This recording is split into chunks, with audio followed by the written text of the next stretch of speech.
మనము ప్రతి ఒక్క రెసిపీకి కూడా ఆనియన్ను యూజ్ చేస్తుంటాం కదా, ఆనియన్ను ప్రతిరోజు కట్ చేస్తుంటాము. కట్ చేయడం వలన కళ్ళల్లో నీళ్లు కూడా వస్తాయి. ఆ టైంలో మీరు ఏం చేయాలి అంటే ఈ విధంగా ఒక టిష్యూ పేపర్ తీసుకొని తేమ చేసుకొని ఈ కటింగ్ బోర్డు ఉంటుంది కదా సైడ్లో ఈ విధంగా పెట్టి మీరు ఎన్ని కావాలో అన్ని ఆనియన్స్ను పొట్టు తీసి ఈ విధంగా కట్ చేయండి.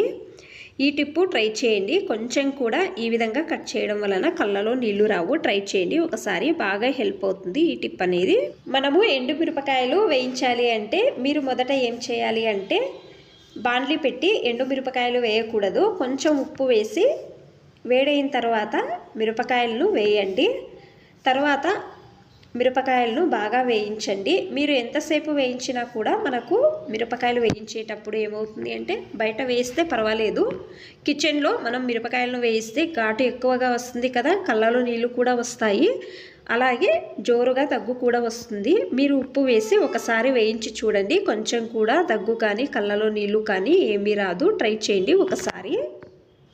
మనము చపాతీ చేసేటప్పుడు వేడివేడిగా ఉండే చపాతీను హాట్ బాక్స్లో వేసి మూత పెడతాం కదా, మీరు వేడివేడిగా చపాతీ చేసిన తక్షణము ఒకటి చిన్న స్పూను పెట్టి కొద్దిసేపు నేను చూపించే విధంగా వీడియోలో ఈ విధంగా వదిలేయండి.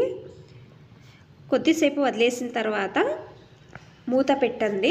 ఏమవుతుంది అంటే కింద ఉన్న చపాతీ వేస్ట్ కాదు, సైడ్లో నీళ్లు ఊరినట్టు అవుతుంది కదా, సైడ్లలో చపాతీ కూడా వేస్ట్ అవుతుంది కదా, ఆ విధంగా కూడా వేస్ట్ కాదు. కావాలంటే ట్రై చేయండి, ఈ టిప్ బాగా హెల్ప్ అవుతుంది. ఒకసారి ఏదైనా ఒక బాక్స్ తీసుకొని కొన్ని రెగ్యులర్గా యూజ్ చేసే రైస్ వేసుకోవాలి. టాల్కమ్ పౌడరు మీ ఇంట్లో ఏ పౌడర్ యూజ్ చేస్తారో ఆ పౌడర్ వేయండి. ఈ విధంగా ఒక టిష్యూ పేపర్ను తీసుకొని ఒక రబ్బర్ బ్యాండు వేయండి. నేను వీడియోలో చూపిస్తున్నాను కదా, ఈ విధంగా రబ్బర్ బ్యాండ్ అనేది వేయండి. సేఫ్టీ పిన్ కానీ సూది కానీ తీసుకొని కొంచెం హోల్స్ చేయండి.